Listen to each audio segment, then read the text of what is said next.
Hi everybody, my name is Brady and we are back with another React video, and today we're going to be doing more Hamilton. A lot of you have asked me to do some of the first drafts and demos, and I thought that would be a good time, so here we have the first draft of Helpless. This version of the song is called This One's Mine. It's something that kind of made its way into the final draft, which this should be fun. Excuse me if I end up saying a lot of the same stuff that I said in the previous one. Naturally, if this song is supposed to become Helpless, it's going to cover a lot of the same material, but I'm excited more musically than anything for what we're going to be getting here, so this should be cool. Naturally, this is Lin-Manuel Miranda voicing Eliza, so it's going to be a little weird, but it should be fun. I'm excited. Let's get started.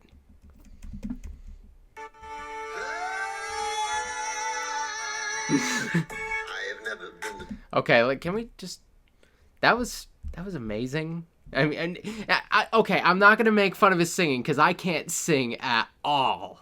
But it's really funny him having to sing in a style that's clearly not his. And it's right out the gate he has to do that. That's really awesome. All right, for real. Real start now. Sorry. I have never been the pretty one or the funny one or the witty one. I stayed on the side. Watched my sister shine. That's a good place to start here. I guess Eliza is always going to be compared to her siblings. And I've read a little bit about them and how they were perceived.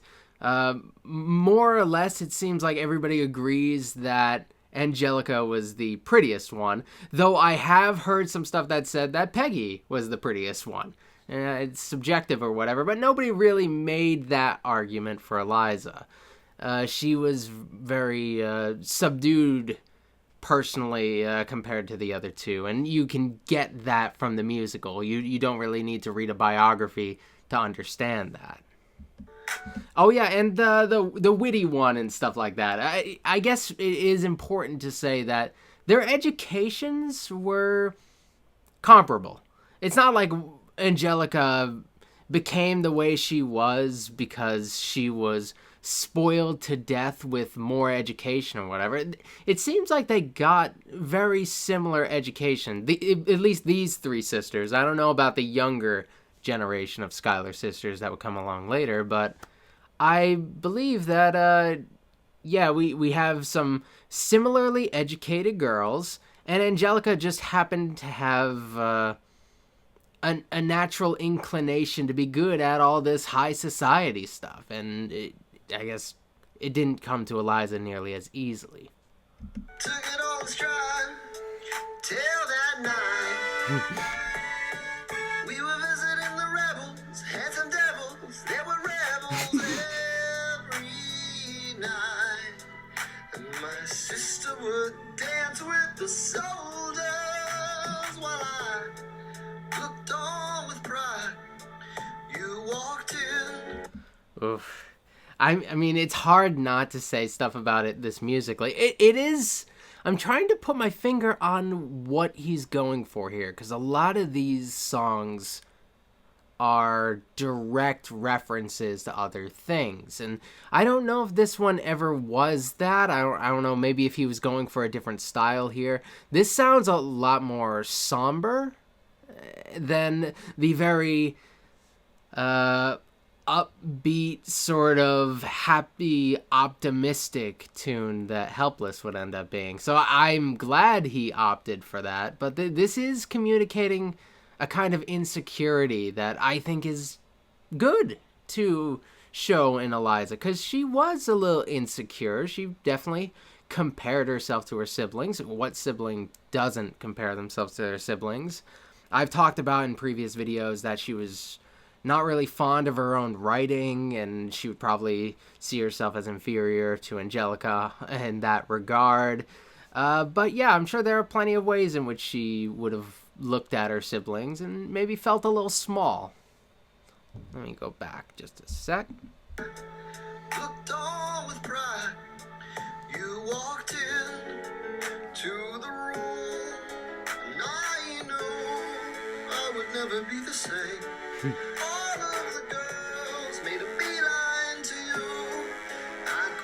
sister whispered, oh no, ha, this one's mine. It even has the ha. Like, that's the same ha that she used when Angelica in Helpless asks, like, if you really love me, you would share. And when she says that, she's like, ha. And it's like the same ha. You can hear these things as they were translated to the next version of the song. That's really cool.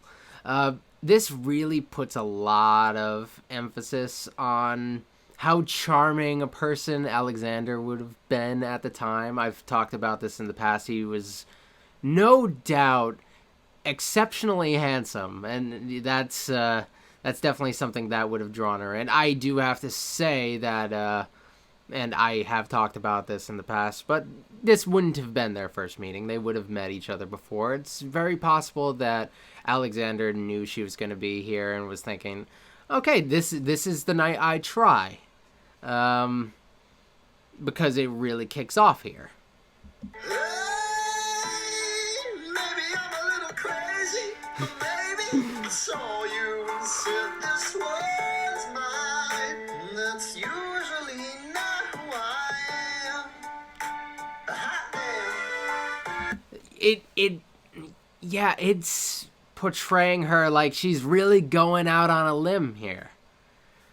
It's so weird. And that is not who she was. She wouldn't do that sort of a thing. She was, like I've said, basically the well-behaved middle child among the three. I said that in a previous video, and people are like, there's such thing as a well-behaved middle child? For some reason, I thought that was a thing, and I don't know. But she was like a well-behaved, kind of understated middle child. And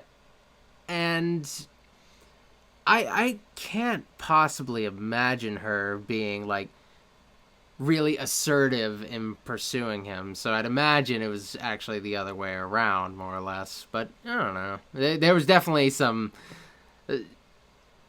connections made. Some of you have said that Peggy made the connection. I don't know what source that comes from or anything, or if that's even true, because a lot of things...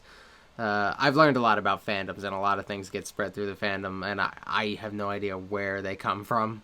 So I don't know. Let me go back just like maybe 10 seconds. You said this was mine. That's usually not who I am. A hot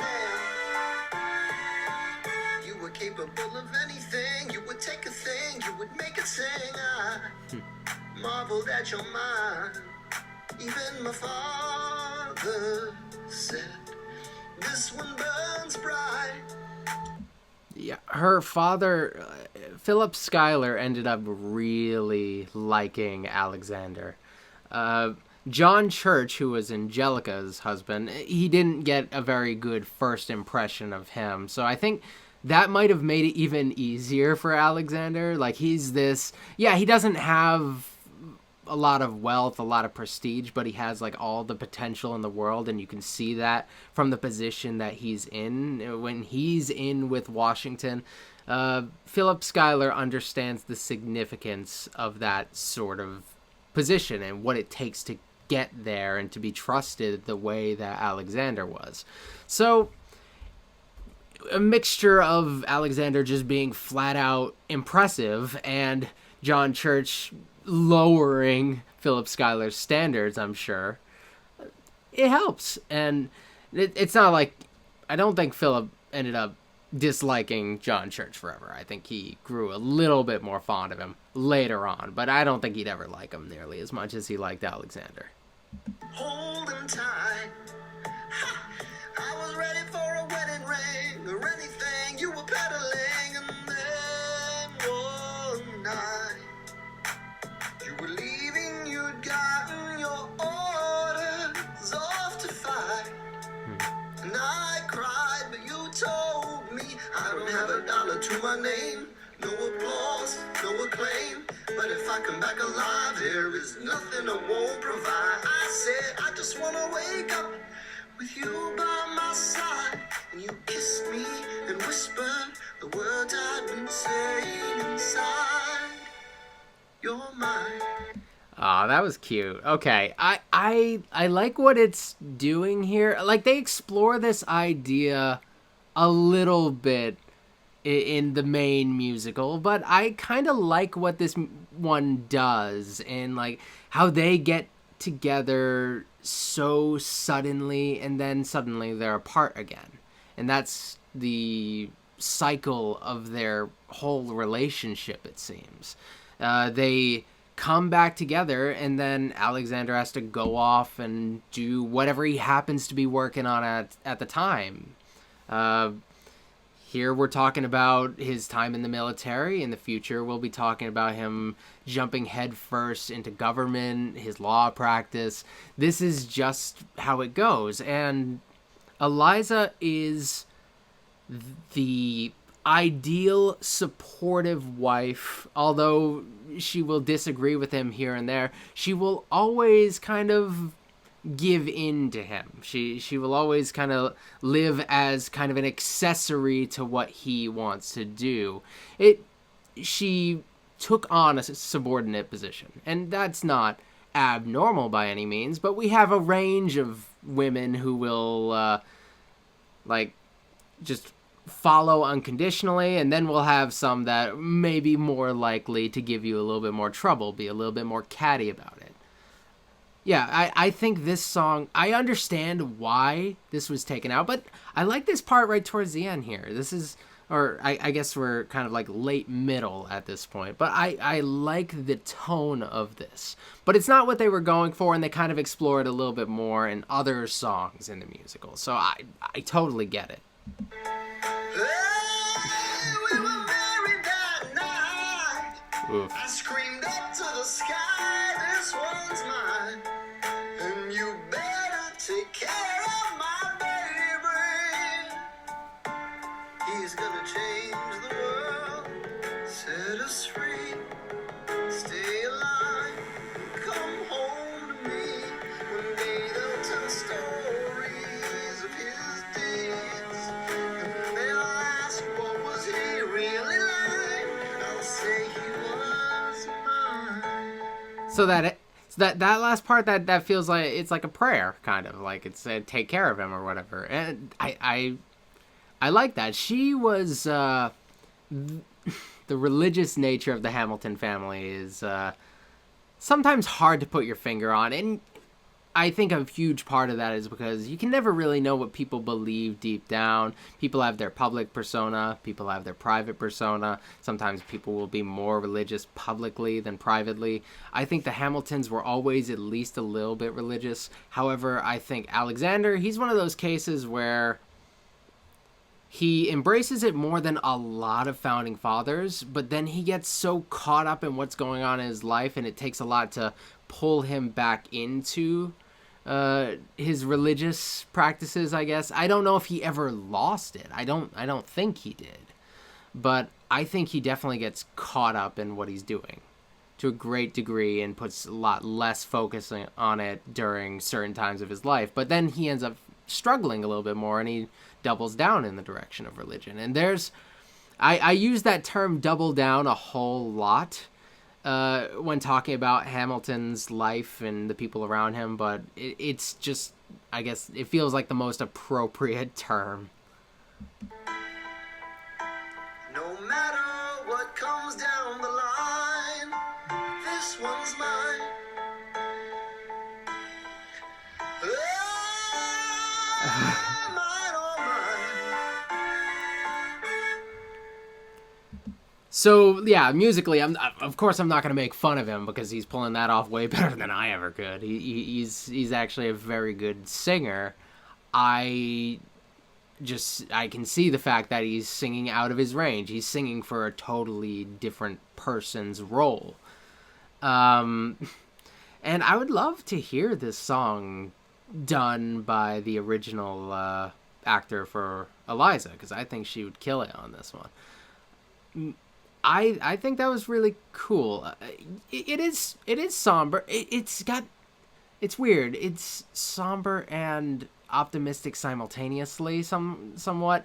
I think they moved a little bit further in the direction of sounding optimistic at the time so that they could pull us back a little bit later. This accomplished a whole lot in a pretty small frame of time, I guess. And I think it was pretty good. I think there was some fun stuff to talk about, and it's not that much new. You can get all of this throughout the musical, but I guess the framing just is slightly different, and those little things will change the way you look at the characters. Oh well. I hope you enjoyed this video. Like it if you like it. I have a link to the original video I got this from in the description box below, and I believe that channel has a whole bunch of these Hamilton drafts if you want to check them out if you haven't seen them.